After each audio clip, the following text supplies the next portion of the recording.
নমস্কার বন্ধুরা, সোমস ক্লাসরুমে তোমাদের স্বাগত। বহু পথ অতিক্রম করে আবারও হাজির হয়েছি তোমাদের কাছে। আজকে মূলত একাদশ শ্রেণীর ভাই বোনেদের উদ্দেশ্যে আমার এই নিবেদন। কর্তারভূত তোমাদের যে ছোট গল্পটা একাদশ শ্রেণীর প্রথম পাঠ্য হিসাবে রয়েছে, সেই গল্পটা নিয়েই আজকে তোমাদের কাছে আমি হাজির হয়েছি এবং সেই গল্পেরই বিভিন্ন রকমের পর্যায়ে তোমাদের আমি আলোচনা করে দেব।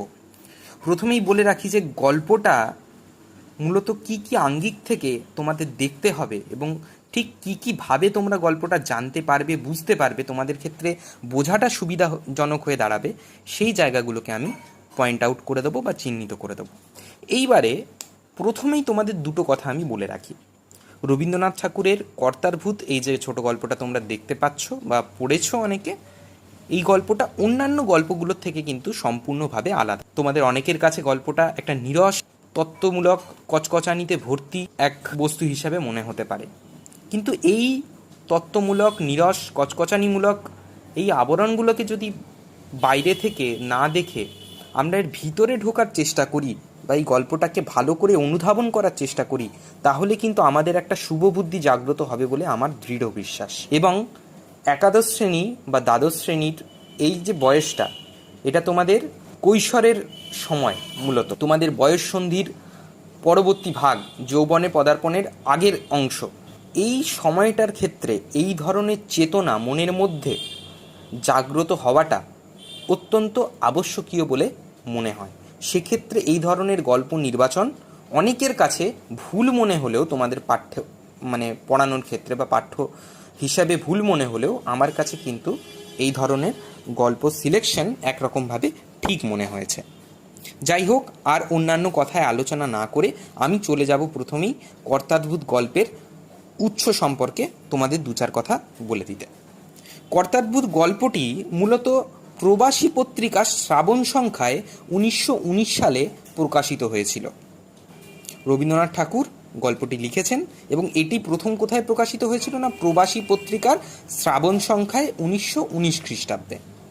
পরবর্তীকালে গল্পটি রবীন্দ্রনাথ ঠাকুরের এক বিখ্যাত গল্পগ্রন্থ লিপিকা, তাতে 1919 সাল নাগাদ যে লিপিকা গ্রন্থ প্রকাশিত হয়েছিল তার মধ্যে স্থান পেয়েছে। এবং এটা তোমাদের মনে রাখতে হবে যে তোমাদের এই পাঠ্য কর্তারভূত গল্পটা কিন্তু উক্ত লিপিকা গ্রন্থ থেকেই নেওয়া। আশা করি তোমাদের উৎস সম্পর্কে আমি একটা ধারণা দিতে পারলাম। এবারে উৎসর পরে আমি গল্পের কিছু প্রেক্ষাপট নিয়ে আলোচনা করব। প্রথমেই বলতে হয় যে কোনো কবি বা সাহিত্যিক যখন কোনো রচনা বা যখন কোনো বিষয় রচনা করেন, তখন সেই বিষয়টি রচনার উদ্দেশ্য হিসাবে কিন্তু কেবলমাত্র একটা উদ্দেশ্য থাকে না বা একটা দিক থাকে না। অর্থাৎ কবি বা সাহিত্যিক বা প্রচণ্ড আবেগপ্রবণ কোনো শিল্পী যখন কোনো জিনিস সৃষ্টি করে থাকেন, তখন সেই সৃষ্টির পিছনে একটা মাত্রা কেবলমাত্র উপস্থিত থাকে না, তার সৃষ্টিটি হয় বহুমাত্রিক। অর্থাৎ কোনো সৃষ্টির মধ্যে থেকে একাধিক উদ্দেশ্য, একাধিক বার্তা আমরা পেয়ে থাকি। একইভাবে বলতে গেলে রবীন্দ্রনাথ ঠাকুরও এমন একজন সাহিত্যিক বা এত বড় মাপের একজন দার্শনিক, একজন এত বড় মাপের কবি যে তার প্রত্যেকটা গল্প, কবিতা, প্রবন্ধ এবং জীবনের প্রত্যেকটা অংশে একাধিক দার্শনিকতা, একাধিক মন্তব্য, একাধিক মাত্রার আমরা সন্ধান পেয়েছি। তার প্রত্যেকটা সৃষ্টির মধ্যে থেকে আমরা খুঁজে পেয়েছি একাধিক কথাকে। কেবলমাত্র একপাক্ষিক দৃষ্টিভঙ্গিতে তিনি কোনো কিছু রচনা করেননি। তোমাদের কর্তারভূত গল্প পড়ার সময় এটা মাথায় রাখতে হবে যে এই কর্তারভূত গল্পটা কিন্তু আসলে একটি রূপকধর্মী ব্যঞ্জনামূলক গল্প। রূপকধর্মী ব্যঞ্জনামূলক গল্প কি তা আমি গল্প পড়ানোর বা বিষয়বস্তু আলোচনার মধ্যে দিয়ে এটাকে সম্পূর্ণভাবে তোমাদের কাছে তুলে ধরবো। কিন্তু তোমাদের এইটুকু জেনে রাখতে হবে যে কর্তারভূত গল্পটা যখনই তোমরা বাড়িতে পড়বে বা যখনই এর মানে বোঝার চেষ্টা করবে, এইটুকু তোমাদের মাথায় রাখতে হবে যে কর্তারভূত গল্পটাকে কেবলমাত্র একটা দৃষ্টিভঙ্গি দিয়ে ভাবলে কিন্তু এই গল্পটার সম্পূর্ণ উদ্দেশ্য বা সম্পূর্ণ বার্তা তোমাদের কাছে গিয়ে কখনোই পৌঁছাবে না বা তোমাদের কাছে কখনোই ধরা দেবে না। কর্তারভূত গল্পকে একাধিক দৃষ্টিভঙ্গি থেকে তোমাদের ভাবতে হবে এবং এই দৃষ্টিভঙ্গিগুলোকে ধরিয়ে দেওয়ার সম্পূর্ণরূপে চেষ্টা আমি এই আলোচনার মধ্যে দিয়ে করব। এরপরে আমি চলে যাব প্রেক্ষাপট আলোচনার পরে গল্পের বিষয়বস্তুর দিকে। কর্তার ভূত যে গল্পটা, এই গল্পটা যদি তোমরা সাধারণভাবে পড়ো বা আপাত দৃষ্টিতে যদি তোমরা গল্পটাকে দেখো, তাহলে দেখতে পাবে যে একটি অদ্ভুত দেশ, সেই অদ্ভুত দেশের মধ্যে দেশশুদ্ধ বাসিন্দা কি করছে বা দেশবাসী কি করছে, তারা বুড়ো কর্তারূপী একজন অভিভাবকের মৃত্যুকালে প্রচণ্ড পরিমাণে চিন্তিত হয়ে পড়ছে এবং হা হতাশ করে বেড়াচ্ছে। এই হা হুতাশয় একরকমভাবে উপশম হিসাবে দেবতারা এক দৈববাণী করে দিচ্ছেন যে কর্তা বা বুড়ো কর্তা, দেশের অভিভাবক বুড়ো কর্তা, তিনি মৃত্যুর পরেও ভূত হিসেবে দেশবাসীর ঘাড়ে চেপে দেশবাসীকে পরিচালনা করবেন। এই ভূত হিসাবে পরিচালনা করার কারণটা কি? কারণ হিসাবে বলে দেওয়া হচ্ছে যে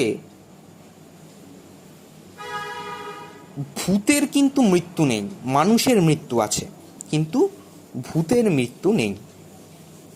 এটাই কারণ হিসাবে বলে দেওয়া হচ্ছে। এবং সেই দেশবাসীর অবস্থা ধীরে ধীরে কতটা শোচনীয় হয়ে দাঁড়াচ্ছে, কর্তার ভূতের দ্বারস্থ হয়ে তারা প্রত্যেক দিন আড়ালে আবডালে একই প্রার্থনা করে চলেছে যে কর্তা, তোমার হাত থেকে আমরা কবে মুক্তি পাব, বা তোমার এই ভুতুড়ে জেলখানাময় দেশের থেকে আমরা কখন নিজেদের স্বাধীনতাটুকুকে বেছে নিতে পারবো, নিজেদের মনের কথাটুকুকে বেছে নিতে পারবো। এবং এই দেশের মধ্যে আরেকটা জিনিসও দেখা যাচ্ছে যে প্রচণ্ড পরিমাণে বাস্তববোধের বা বাস্তবিকতার অভাব। এই বাস্তবিকতার অভাব মূলত বুড়োকর্তার ভূতের শাসনের মধ্যে দিয়ে আমরা লক্ষ্য করছি। আমাদের বাইরের দেশগুলো যখন তাদের সৃষ্টিশীলতা, কৃষ্টিশীলতা ইত্যাদির মধ্যে দিয়ে বেড়ে উঠছে, তাদের উৎপাদনশীলতাকে প্রচণ্ড পরিমাণে বাড়িয়ে তোলার চেষ্টা করছে, দেশকে নানান রকমভাবে এগিয়ে নিয়ে যাওয়ার চেষ্টা করছে, তখন এই দেশের মানুষ পুরনো কিছু কুসংস্কার বা সংস্কারকে মনের মধ্যে চেপে রেখে, অন্ধ ধর্ম ভাবনাকে মনের মধ্যে রেখে দেশটাকে চালনা করে চলেছে। এবং এই দেশ ক্রমাগত পিছিয়ে পড়ছে এবং পিছিয়েই পড়ছে। ঠিক এই রকম কিছু জিনিস গল্পের মধ্যে আলোচনা করা হয়েছে। এবার এই গল্পটাকে পুরোপুরিভাবে তোমাদের কাছে বোঝানোর জন্য আমি গল্পের কিছু কিছু লাইন তোমাদের কাছে তুলে ধরব। কর্তার ভূত গল্পটি মূলত তোমরা দেখতে পাবে যে মোটামুটি 6টা প্যারাতে বা 6টা পর্বে তোমাদের কাছে তুলে ধরা হয়েছে। প্যারা বললে ভুল হবে, 6টা পর্বে তোমাদের কাছে রবীন্দ্রনাথ ঠাকুর তুলে ধরেছেন। এই 6টা পর্বের 6টা পর্বই কিন্তু প্রচণ্ড পরিমাণে ইম্পর্টেন্ট তোমাদের কাছে। অর্থাৎ কোনো পর্বকে তোমরা যে স্কিপ করে চলে যাবে বা বাদ দিয়ে তোমরা অন্য পর্ব পড়বার চেষ্টা করবে, সেটা কিন্তু কখনোই করো না। কারণ সেটা করলে কিন্তু তোমরা গল্পের একটা তালটাকে বা রিদমটাকে তোমরা বুঝতে পারবে না। কর্তার ভূত গল্পের প্রথম অংশে বা প্রথম পর্বে কি বলছেন যে দেশশুদ্ধ সবাই আতঙ্কিত হয়ে উঠেছে যে কর্তা মরে গেলে কি হবে। তখন গিয়ে একটা দৈববাণী হচ্ছে যে লোকটা ভূত হয়েই এদের ঘাড়ে চেপে থাক, কারণ মানুষের মৃত্যু আছে, ভূতের তো মৃত্যু নেই। তোমরা প্রত্যেকেই জানো যে মানুষ মানে কি, মান আর হুঁশ যার আছে এবং যে সর্ব অবয়ব সম্পন্ন, যার হাত পা চোখ কান নাক, অর্থাৎ একটা শরীর রয়েছে, একটা গঠন রয়েছে, একটা আকৃতি রয়েছে, যার মধ্যে প্রাণ রয়েছে। কিন্তু ভূতের মধ্যে কি কোনো অবয়বের চিহ্ন আমরা লক্ষ্য করতে পারি? আমরা ভূতকে কি বলি? যে নিরবয়ব একটা বস্তু বা অবয়বহীন একটি বস্তু। আদেও কি তাকে বস্তু বলা যায়? সেটা হতে পারে অনুভব বা আমাদের সংস্কার বিশেষ। তো সেই ভূতের কিন্তু কোনো মৃত্যু হয় না। মানুষের শরীর, মানুষ বরাবরই মরণশীল শরীর, একটা জীব পদার্থ বা জৈব পদার্থ, তার লয়ক্ষয় ঘটে এবং তার মাধ্যমে মানুষের বিনাশ ঘটে। জন্মিলে মরিতে হবে, অমরকে কোথা রবে। সেই ভাবনাটাকে ভেবে তোমাদের জানতে হবে যে মানুষ কিন্তু মরণশীল, মানুষের মৃত্যু আছে, কিন্তু ভূতের বা আমাদের মনের মধ্যে বদ্ধমূল হয়ে থাকা কোনো সংস্কারের কিন্তু কোনো মৃত্যু। যাই হোক না কেন, আরেকটা জিনিস এখানে কর্তার মুখ থেকে শোনা যাচ্ছে যে আমি গেলে এদের ঠান্ডা রাখবে কে। এই ঠান্ডা রাখার বিষয়টাকেও তোমাদের কাছে আমি আলোচনা করছি। ঠান্ডা সাধারণত কাদের রাখতে হয়?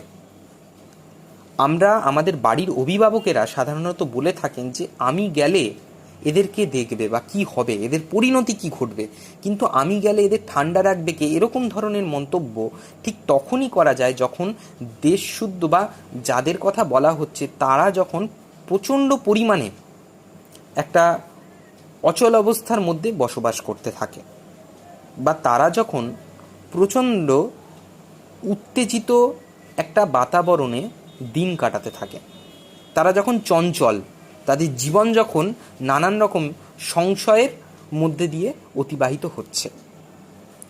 এই এতগুলো ফ্যাক্টর থাকলে পরে তাহলেই কিন্তু ঠান্ডা করার বিষয়টা আসে।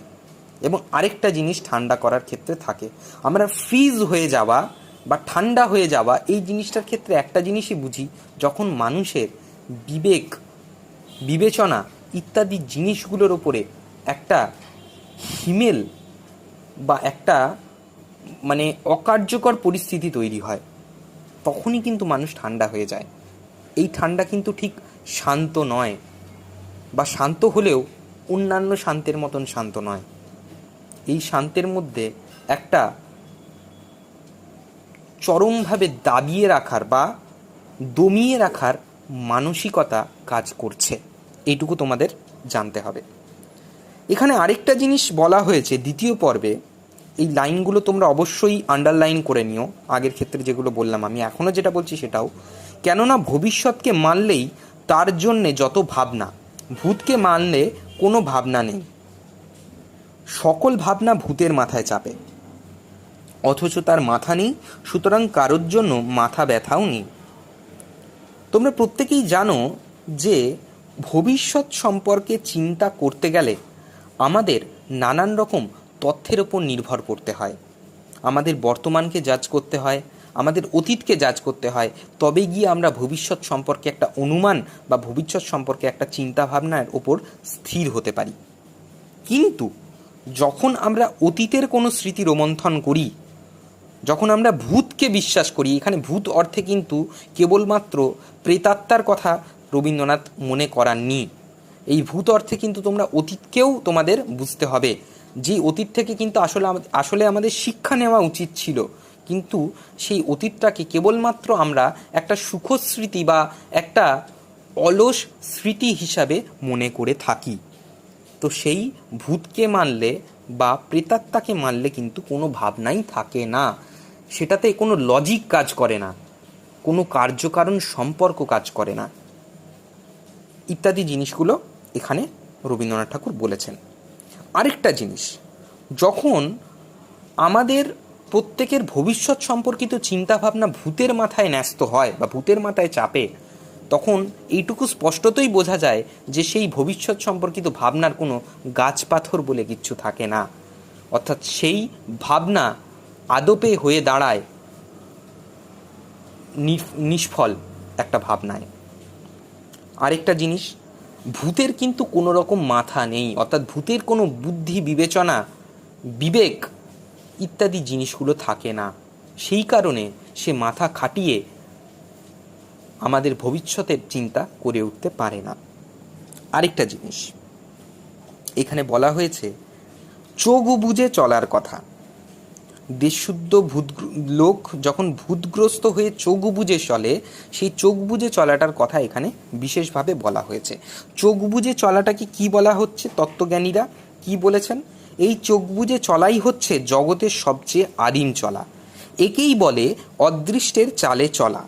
সৃষ্টির প্রথম চক্ষুহীন কীটাণুরা এই চলা চলতো, ঘাসের মধ্যে, গাছের মধ্যে আজও এই চলার আভাস প্রচলিত।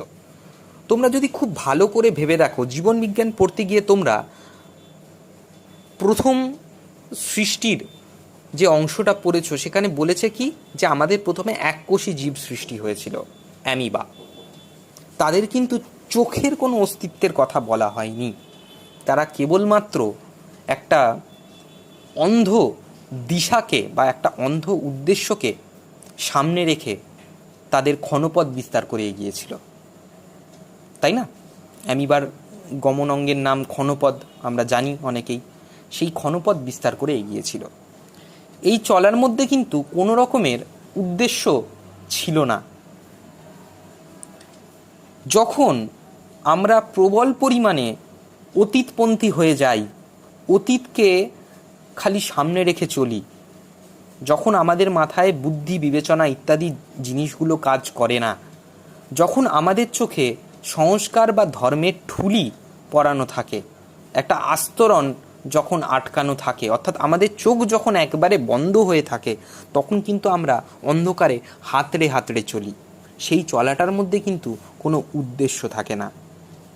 কিন্তু এই উদ্দেশ্যহীন চলাটাই ভূতগ্রস্ত দেশের সবথেকে ঐতিহ্যপূর্ণ চলা, কারণ এই চলাটাই নাকি সৃষ্টির আদিমতম চলা। এই চলা ঘাসের মধ্যে, গাছের মধ্যে আজও প্রচলিত। অর্থাৎ তোমরা যদি উদ্ভিদকে দেখো, সেই উদ্ভিদদের চলাটা কেমন? চক্ষুহীন চলা, চোখ বুজে চলা। তাদের চলনটা বা গমনটা অনেকটা সূর্যের আলোকে কেন্দ্র করে, জলকে কেন্দ্র করে, বায়ুকে কেন্দ্র করে, ইত্যাদিকে কেন্দ্র করে তাদের সাধারণত এই চলাটা আমরা লক্ষ্য করে থাকি। সেটার মধ্যে কিন্তু চোখ দিয়ে দেখে বুঝে চলার কোনো আভাস থাকে না। আরেকটা জিনিস, আদিম আভিজাত্য। এই সমস্ত কথাগুলো শুনে ভূতগ্রস্ত দেশ এর লোকজন প্রচণ্ড পরিমাণে আদিম আভিজাত্য অনুভব করে থাকে। আভিজাত্য কথাটা এসছে অভিজাত থেকে।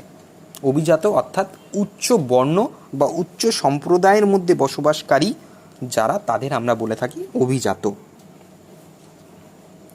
এই অভিজাতরা তাদের বেশ কিছু সংস্কারের বশে আপন আভিজাত্য অনুভব করে থাকে। আর ভূতগ্রস্ত দেশবাসীর আপন আদিম আভিজাত্য হলো সংস্কার, কুসংস্কার, অন্ধ হয়ে চলা, এগুলোই। এই কর্তার ভূত গল্পটা পড়াতে গিয়ে তোমাদের বেশ কিছু টার্মের সাথে পরিচয় করতে হবে, যেমন কর্তার ভূত, আদিম চলা, ভবিষ্যৎ, ভূত ইত্যাদি জিনিসগুলো। এগুলোকে সবসময় মনে করতে হবে যে এই অর্থগুলো কিন্তু কেবলমাত্র আপাত দৃষ্টিতে রবীন্দ্রনাথ ঠাকুর ইউজ করেননি। এখানে কর্তার ভূত বলতে রবীন্দ্রনাথ ঠাকুর দেশের অন্ধ আনুগত্য, অর্থাৎ কারুর নিচে অন্ধভাবে পড়ে থাকা, নিজের অস্তিত্বকে অস্বীকার করে, তোমার কুসংস্কার, অবিদ্যা, অশিক্ষা, কুশিক্ষা এবং কোনো ক্ষমতাবান, অযোগ্য কোনো ক্ষমতাবান ব্যক্তির তাবেদারি করাকেও কিন্তু রবীন্দ্রনাথ ঠাকুর এখানে কর্তার ভূত এই শব্দটার মধ্যে দিয়ে প্রকাশ করেছেন। এবং এই শব্দটাতে এই যতগুলো অর্থ তোমাদের প্রকাশ পাচ্ছে, সেই সমস্ত অর্থগুলোতে দেখবে বহু মানুষ আদিম আভিজাত্য অনুভব করে থাকেন। যাদের মন অবিদ্যা বা অশিক্ষায় ভরা, যাদের মন কুসংস্কারে ভরা, যাদের কাছে শিক্ষার কোনো দাম নেই, বিজ্ঞানের কোনো দাম নেই, তারা কিন্তু সবসময় একটা অন্ধ বা একটা মোহর জগতে বিচরণ করে। তাদের কাছে কোনো রকমের যুক্তিবাদী কথা তোমরা প্রকাশ করতে পারবে না, কারণ তারা কোনো রকমের যুক্তিতর্কের ধার ধারেন না। তারা নিজেদের মনের মধ্যে থাকা কেবলমাত্র কুসংস্কারকে পোষণ করে রাখে এবং সেটারই একরকমভাবে লালন পালন করতে থাকে। এই লালন পালনের মধ্যে দিয়ে তারা তাদের আদিম আভিজাত্য অনুভব করে। এখানে আরেকটা জিনিস তোমাদের দেখতে হবে যে ভুতুড়ে নায়েব, ভুতুড়ে জেলখানার দারোগা। এখানে ভুতুড়ে জেলখানা কাকে বলেছে এবং ভুতুড়ে নায়েব জিনিসটা কি? ভুতুড়ে জেলখানা বলতে এই যে ভূতগ্রস্ত দেশ, এই দেশটাকেই একরকমভাবে বা ভূতগ্রস্ত এই দেশের সমাজটাকে একরকমভাবে ভুতুড়ে জেলখানা বলে রবীন্দ্রনাথ ঠাকুর ব্যাখ্যা করেছেন। এবং এই ভুতুড়ে জেলখানার দারোগাকে না ভূতের নায়েব, যে কিনা ভূতকে আসলে এই দেশের মানুষ আর ভূতের মধ্যে একরকমভাবে সংযোগ রক্ষা করছে। সেই সংযোগ রক্ষাকারী হচ্ছে ভূতের নায়েব, যে ভুতুড়ে জেলখানার দারোগা, যে প্রত্যেকটা পদে দেশবাসীকে মনে করিয়ে দিচ্ছে যে তোমার নিজস্ব কোনো অস্তিত্ব নেই, তোমার নিজস্ব কোনো বিদ্যা, বুদ্ধি, বিবেচনা, বিবেক বলে কিচ্ছু নেই। তোমার সমস্তটা তোমার অস্তিত্বটা ভূতের সর্দারের কাছে বা কর্তার ভূতের কাছে বাধা দেওয়া। তার হাতেই তোমাদের সমস্ত অস্তিত্বটা আটকে রয়েছে বা ঝুলে রয়েছে একটা অদৃশ্য সুতোর মধ্যে। এখানে আরেকটা জিনিস বলা হচ্ছে যে অন্যান্য দেশের জেলখানায় যেখানে মানুষকে কয়েদ করে রাখা হয়, যেখানে আটকে রাখা হয়, যেখানে সংস্কারের কাজ করা হয়, মানুষের শুদ্ধি ঘটানোর করা হয়, মানুষকে সঠিক পথে নিয়ে আসার কাজ করানো হয়, সেই জেলখানাতে কিন্তু ঘানির প্রচলন ছিল। ঘানি মানে কি? ঠিক আমরা যেই ঘানির মধ্যে থেকে তেল পাই, সর্ষের তেল হোক, তিলের তেল হোক ইত্যাদি, এই ঘানি ঘুরিয়ে কিন্তু তেল নির্গত হয় এবং এই তেল বিক্রি করার ফলে যে মুনাফাটুকু রোজগার হয় তা সেই কয়েদিদের হাতে তুলে দেওয়া হয় বা কয়েদিদের পারিশ্রমিক হিসাবে তাদের খাতায় জমা করে রাখা হয়। কিন্তু ভুতুড়ে যে দেশ, সেই দেশের ঘানি থেকে 1 ছটাকও তেল বের হয় না বা নির্গত হয় না। কেন নির্গত হয় না? কারণ সেই দেশের ঘানিতে দেওয়ার মতন কোনো উপাদান আসলে আমাদের বা ভূতগ্রস্ত দেশবাসীরা উৎপাদন করে উঠতে পারে না, জগিয়ে উঠতে পারে না। ফলে সেই ঘানি নিরন্তর তাদের ঘুরিয়ে যেতে হয় এবং সেই ঘানি ঘোরানোর ফলে মানুষের সমস্ত পরিশ্রম, মানুষের সমস্ত তেজ, মানুষের বুদ্ধি বিবেচনা ইত্যাদি জিনিসগুলো বেরিয়ে যায় এবং মানুষ ক্রমে ঠান্ডা হয়ে যায়। এর ফলে আরেকটা জিনিস থাকে, ভূতের রাজ্যে এর ফলে অন্ন থাকে না, বস্ত্র থাকে না, বাসস্থান থাকে না। আমাদের বেঁচে থাকার যে 3টে প্রাথমিক চাহিদা, সেই প্রাথমিক 3টে চাহিদাই কিন্তু দেশশুদ্ধবাসীর কাছে একটা শূন্যস্থান পূরণ হিসাবে লক্ষ্য করা যায়। তাদের কাছে এই 3টে জিনিসের কোনো অস্তিত্বই থাকে না। কেবল থাকে কি না, একটা মিথ্যে শান্তির বাতাবরণ বা একটা মিথ্যে শান্তির আবহাওয়া বিরাজ করে গোটা দেশে, যেই শান্তির মধ্যে কিন্তু কোনো তৃপ্তি নেই, যেই শান্তির মধ্যে আছে নিজের সমস্তটুকুকে বিসর্জন দিয়ে আদমরা হয়ে পড়ে থাকার একটা অনুভব মাত্র। আরেকটা জিনিস তোমরা মোটামুটি 3 নম্বর পর্বে এলে সেটা দেখতে পাবে যে এই ভূতগ্রস্ত দেশের মানুষের ভবিষ্যৎটা পোষা ভেড়ার মতো ভূতের খোঁটায় বাঁধা থাকে। ঠিক যেই কথাটা তোমাদের আগে বলছিলাম, যে সেই ভবিষ্যৎ ভ্যাও করে না, ম্যাও করে না, চুপ করে পড়ে থাকে মাটিতে, যেন একেবারে চিরকালের মতো মাটি। অর্থাৎ ঠিক ভেড়াকে বা কোনো ছাগলকে যেমন খুঁটির সাথে বেঁধে রাখা হয়, তাদের কোনো রকম স্বাধীনতা দেওয়া হয় না, তাদের অবলা জন্তু হিসাবে যেখানে নেগলেক্ট করা হয় বা দমিয়ে রাখা হয়, ঠিক সেরকমভাবেই ভূতগ্রস্ত দেশের মানুষের ভবিষ্যৎটাকে ভূতের নায়েবেরা, স্বয়ং কর্তার ভূত নেগলেক্ট করে বুদ্ধি বিবেচনার মধ্যে না এনে খোঁটায় বেঁধে রাখে। সেই খোঁটায় বেঁধে রাখার কারণে মানুষের ভবিষ্যতের কোনো রকমের আর আশা আকাঙ্ক্ষা থাকে না। ভবিষ্যতের বীজ সেখান থেকে আর রোপণ করা সম্ভব হয়ে ওঠে না। মানুষ একরকমভাবে নিস্তেজ হয়ে পড়ে। মানুষের অতীতের যে অলস স্মৃতি, সেইটার মধ্যে, সেই স্মৃতিচারণার মধ্যে দিয়ে মানুষ কেবল নিজেদেরকে বাঁচিয়ে রাখে এবং একটা অন্ধ আদিম আভিজাত্য অনুভব করে যায়। আর এই দেশগ্রস্ত মানুষের ভবিষ্যৎটা ঠিক খুঁটিতে বাঁধা ছাগলের মতন মাটিতে পড়েই থাকে এবং চিরকালের মতন মাটি হয়ে যায়, অর্থাৎ কোনো রকমের ফলপ্রসূ হয় না। এটা পুরোপুরিভাবে মাটি হয়ে যায়, মাটিতে মিশে যায়। এবং আরেকটা জিনিস তোমাদের এখানে জানতে হবে যে এই 3 নম্বর পর্বেই বলেছেন যে অন্যান্য দেশগুলোর ক্ষেত্রে যে ঘানির থেকে তেল বের হয়, সেই তেলটা তাদের ভবিষ্যতের রথচক্রকে সচল করে রাখে। অর্থাৎ ভবিষ্যতের উন্নতি, বৃদ্ধি সমস্ত কিছু এই উৎপাদনের মধ্যে, এই ঘানি থেকে বেরিয়ে আসা তেলের মধ্যে দিয়ে বোঝা যায়। কিন্তু ভূতগ্রস্ত দেশে মানুষের যে রাগ তেজ বুকের রক্ত বেরিয়ে আসে, সেই রক্তটা তেজটা কেবলমাত্র ভূতের খপ্পরে বা ভূতের খুলিতে, শূন্য খুলিতেই ঢালা যায়, আর কিচ্ছু হয় না। সেখান থেকে কোনো রকমের আকাঙ্ক্ষা, কোনো রকমের বৃদ্ধি, কোনো রকমের উন্নতি, কোনো রকমের সম্পদ দেশের ক্ষেত্রে নতুনভাবে তৈরি হয় না। তোমরা যদি 4 নম্বর পর্বে আসো তাহলে আরেকটা জিনিস দেখতে পাবে যে এখানে বর্গীদের কথা বলা হয়েছে এবং একটা পুরনো কবিতা বা আমাদের ছেলেভুলোনো যে কবিতা রয়েছে, সেই ছেলেভুলোনো কবিতার একটা অংশকে বিশেষ করে রবীন্দ্রনাথ ঠাকুর এই অংশে বর্ণনা বা ব্যাখ্যা করেছেন। আমরা প্রত্যেকেই জানি যে ছোটোবেলায় একটা কবিতা বলে মায়েরা তাদের শিশুদের ঘুম পাড়ান। তা হলো কি, খোকা ঘুমোলো পাড়া জুড়োলো বর্গি এলো দেশে, বুলবুলিতে ধান খেয়েছে খাজানা দেব কিসে। এই কবিতাটা আপাত দৃষ্টিতে তোমাদের কাছে আমাদের প্রত্যেকের ছোটোবেলাতেই একটা মজার কবিতা বলে মনে হতো, কিন্তু এই মজার কবিতাটা কিন্তু আসলে খুব সহজ জিনিস নয়। এই কবিতাটার মধ্যে দিয়ে ব্যক্ত হয়েছে আমাদের 1700 বা 1800 শতাব্দীর মধ্যে দেশে যে বর্গীয় আক্রমণ হয়েছিল, বঙ্গদেশে যে বর্গীয় আক্রমণ হয়েছিল, সেই বর্গীয় আক্রমণের কথা।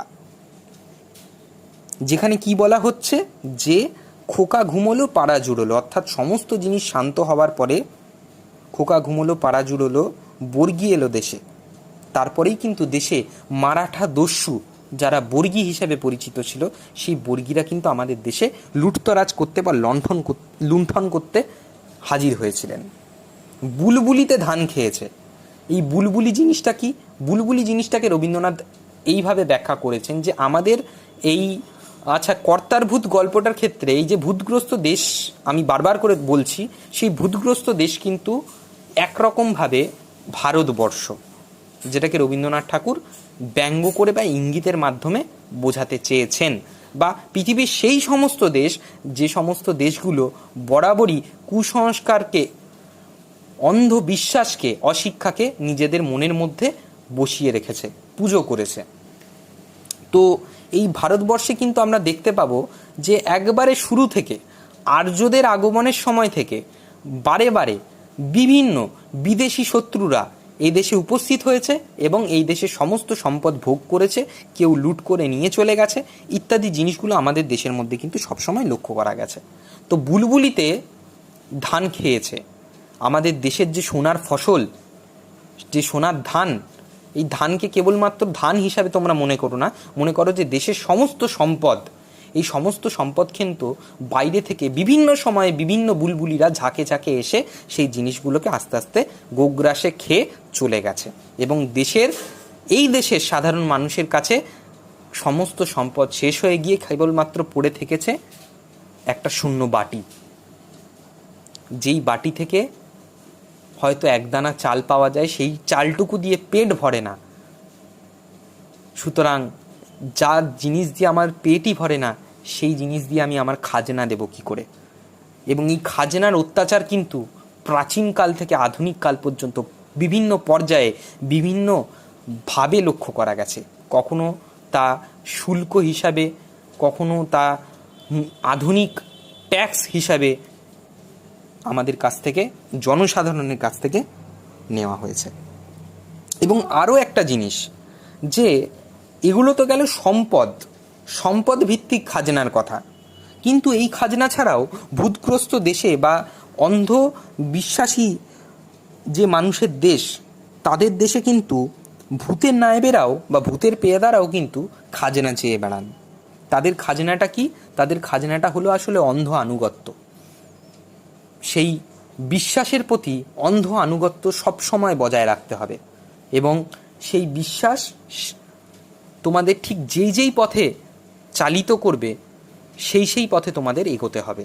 সেই বিশ্বাসকে অস্বীকার করার কোনো রকমের জায়গা কিন্তু ভূতগ্রস্ত দেশে দেওয়া হবে না। আরেকটা জিনিস এই 4 নম্বর পর্বেই আলোচনা করা হয়েছে। যখনই দেশের মানুষেরা হুঁশিয়ার হতে চেয়েছে, তখনই দেশের শিরোমণি এবং চূড়ামণির দল পুঁথি খুলে বলেছেন, অর্থাৎ দেশের বুদ্ধিজীবীর দল, দেশের একরকমভাবে তত্ত্ববাগীশের দল, তারা পুঁথি খুলে তাদের শাস্ত্র খুলে কি বলেছেন, যে বেহুঁশ যারা তারাই পবিত্র, হুঁশিয়ার যারা তারাই অশুচি, অতএব হুঁশিয়ারদের প্রতি উদাসীন থেকো, প্রবুদ্ধমিব সুপ্ত। অর্থাৎ কি, যে বেহুঁশ হয়ে থাকাটাই হচ্ছে পবিত্রের সব থেকে বড় লক্ষণ। যতক্ষণ পর্যন্ত তুমি বেহুঁশ ততক্ষণ পর্যন্ত তুমি পবিত্র।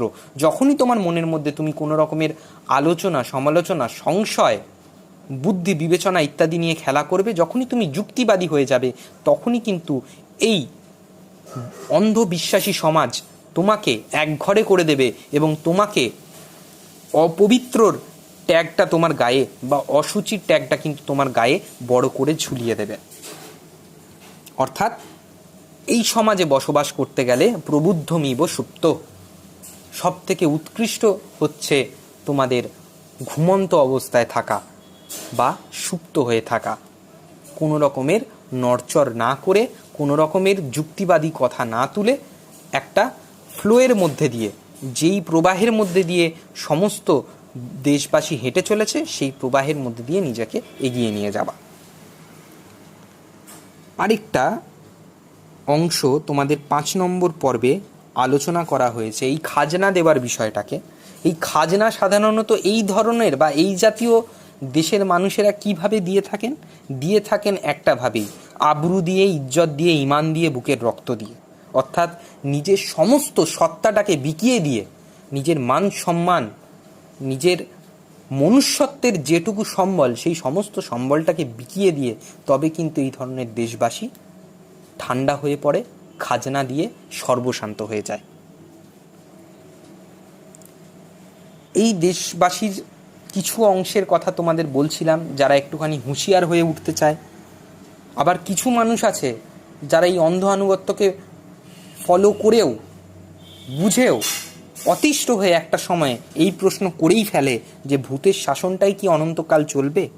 তখন আবার ঘুমপাড়ানি মাসি পিসি আর মাস্তুত পিস্তুত দল তারা কানে হাত দিয়ে বলে থাকেন, কি সর্বনাশ, এমন প্রশ্ন তো বাপের জন্মে শুনিনি। তাহলে সনাতন ঘুমের কি হবে?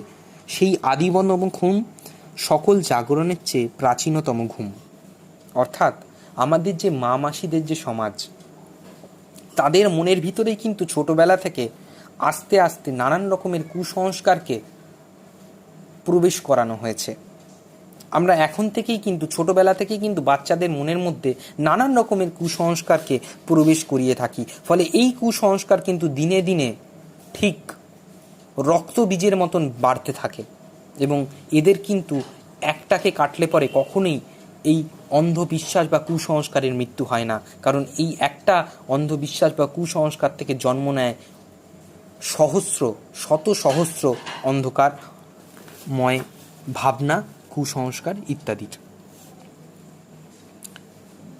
আরেকটা জিনিস তোমাদের বলবো, সেটা যে দেশে তো বিভিন্ন সময়ে বিভিন্ন মানুষের আক্রমণও ঘটেছে এবং বর্তমান যে সমাজ সৃষ্টি হয়েছে, এই যে আধুনিক সমাজ, এই আধুনিক সমাজে যুদ্ধ একটা ভয়ানক জায়গা গ্রহণ করেছে। এই যুদ্ধ কেবলমাত্র অস্ত্র বা হাতিয়ারের যুদ্ধ হয়ে থাকেনি। এই যুদ্ধ এখন একটা অর্থনৈতিক যুদ্ধের আকার ধারণ করেছে।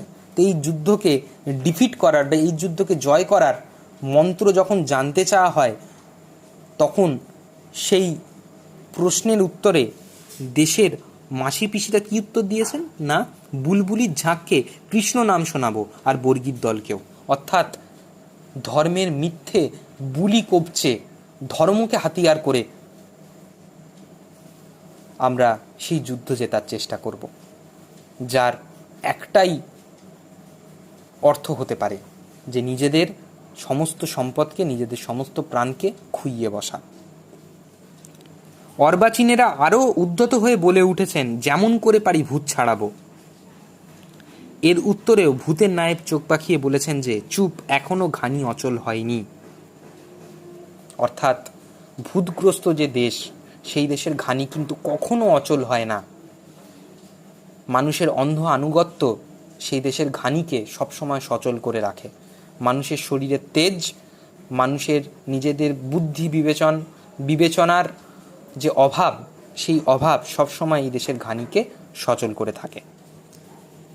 গল্পের একবারে শেষ পর্বের জায়গায় একটা চরম বিশ্লেষণ বা চরম ক্লাইম্যাক্সে রবীন্দ্রনাথ ঠাকুর গল্পের সমস্ত প্রশ্নের উত্তরকে মানে সমাপ্ত করেছেন এবং বুঝিয়ে দিয়েছেন যে কর্তার ভূত কিভাবে যেতে পারে।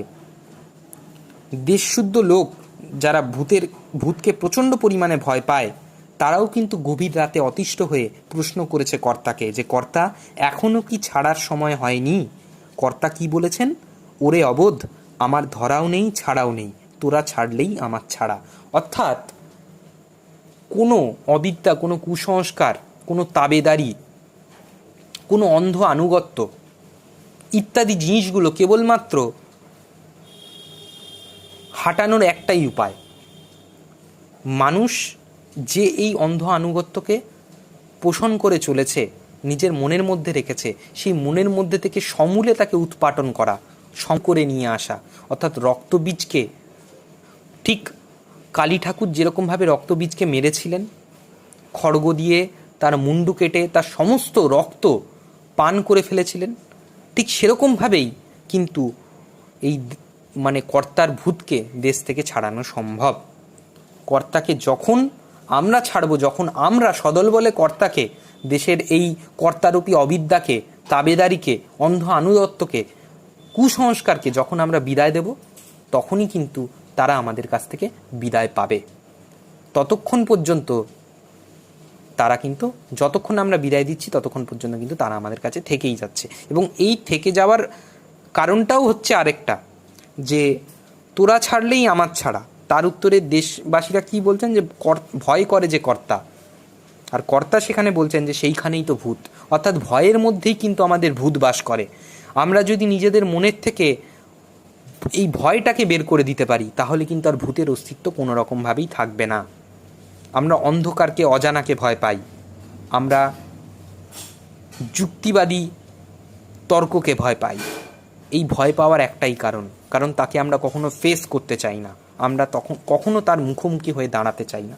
সেই কারণেই সমস্ত পরিমাণে জিনিসগুলো আমাদের সত্তাকে চেপে বসে এবং আমাদের সমস্ত অস্তিত্বটাকে আস্তে আস্তে গ্রাস করে আমাদের এই কর্তার ভূতেরই একটা দেশবাসীতে পরিণত করে দেয়।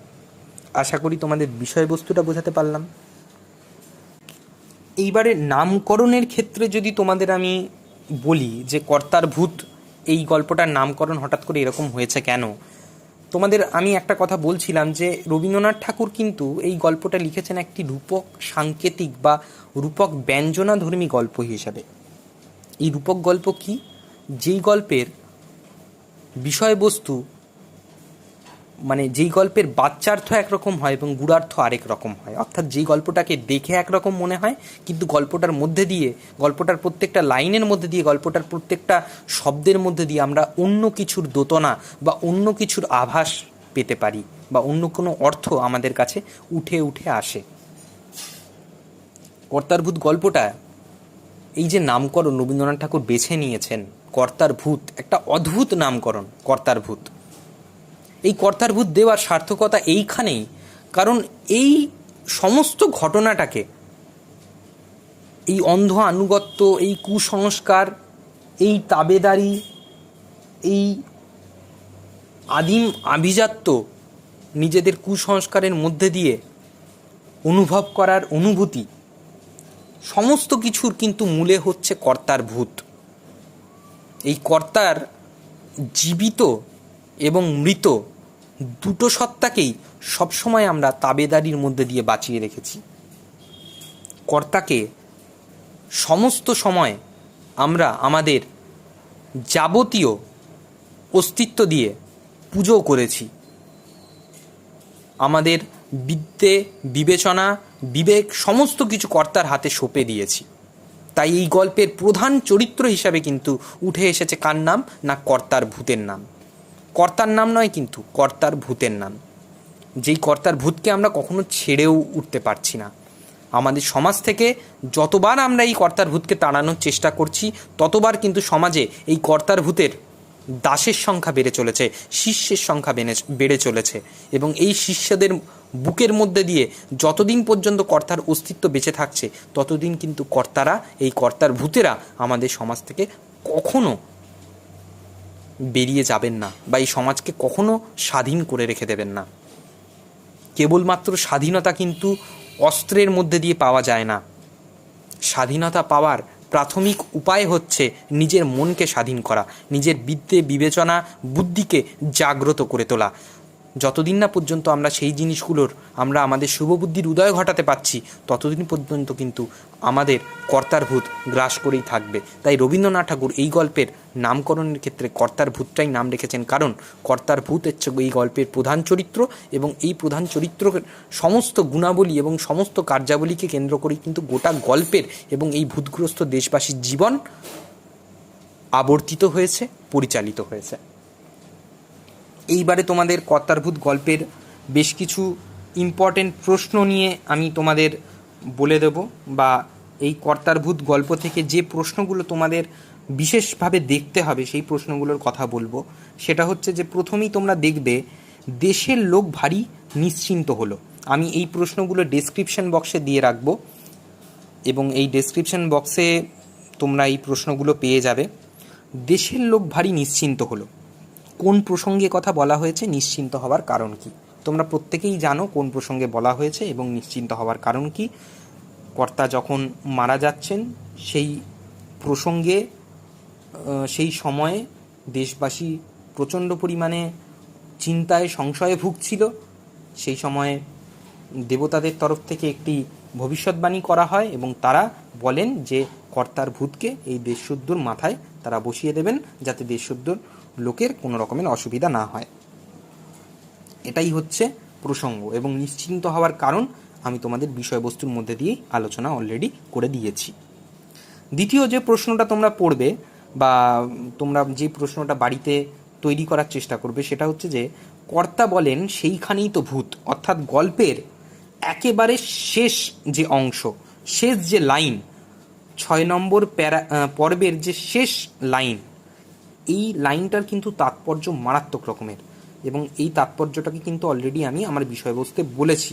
তারপরেও তোমাদের ছোট করে দু কথায় বলে দিচ্ছি যে এই কর্তার ভূতকে যতদিন না পর্যন্ত আমরা নিজেদের মন থেকে তাড়িয়ে দিতে পারবো বা তাড়ানোর সাহসটুকু জোগাড় করে উঠতে পারবো, ততদিন পর্যন্ত কিন্তু কর্তার ভূত আমাদের মনের মধ্যে বাস করতে থাকবে।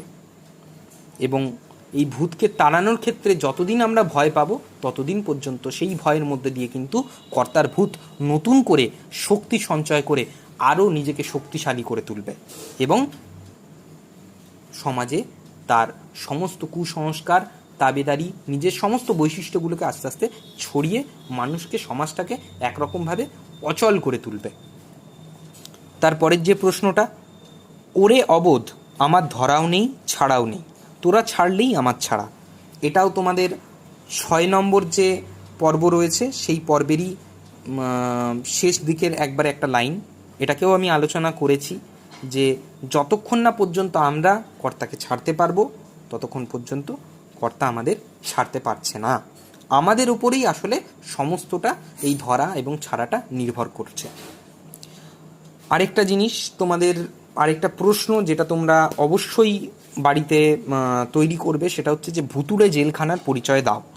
এই ভুতুড়ে জেলখানা জিনিসটা কি সেটা তোমাদের দ্বিতীয় পর্বে ভালো করে আলোচনা করা হয়েছে, এবং এই ভুতুড়ে জেলখানায় কী রকমের কার্যাবলী হয়, ভুতুড়ে জেলখানার কী রকমের কাজ হয়ে থাকে, ভুতুড়ে জেলখানার খনি থেকে বা ঘানি থেকে কি আদৌ কোনো রকমের সম্পদ বেরিয়ে আসে না, এই সমস্ত জিনিসটাকে তোমরা সহজ সরল ভাষায় আলোচনা করবে। আরেকটা জিনিস তোমাদের বলে রাখি যে এই গল্পটার ক্ষেত্রে তোমাদের এই ভাবনাটা হতে পারে কঠিন, কিন্তু তোমরা যখনই এটাকে পরীক্ষার খাতায় প্রকাশ করার চেষ্টা করবে বা বাড়িতে যখনই তোমরা এটার উত্তর তৈরি করবে, তখন কিন্তু তোমরা সহজ সরল ভাষাতেই এর উত্তর তৈরি করার চেষ্টা করবে। এবং ভাষাটা যদি তোমরা সহজ সরল রাখো তাহলে তোমাদের বক্তব্যটা সরাসরি কিন্তু শিক্ষকের কাছে গিয়ে পৌঁছাবে এবং তার কাছে সঠিকভাবে প্রতিভাত হবে। যাই হোক না কেন, কর্তার ভূত গল্পটা তোমাদের আমি সম্পূর্ণভাবে লাইন বাই লাইন না হলেও মূল বিশেষ বিশেষ কিছু লাইনকে তুলে আমি বুঝিয়ে দেওয়ার চেষ্টা করলাম। গল্পের উৎস, প্রেক্ষাপট, বিষয়বস্তু, নামকরণ এবং বেশ কিছু ইম্পর্টেন্ট প্রশ্ন, যেগুলো বড় প্রশ্ন আকারে তোমাদের পরীক্ষায় আসার সম্ভাবনা খুব বেশি পরিমাণে থাকে, সেই জিনিসগুলোকে নিয়ে আমি আলোচনা করলাম। তোমাদের ক্লাসটা কেমন লাগলো অবশ্যই তোমরা আমাকে কমেন্ট করে জানাও। কোনো জায়গা যদি বুঝতে অসুবিধা হয় সেটাও নিশ্চয়ই আমাকে জানাও। এবং তোমরা এই সোমস ক্লাসরুমের পর্দায় চোখ রাখো, আরও নতুন চমক নিয়ে আমি খুব তাড়াতাড়ি ফিরে আসব। ধন্যবাদ।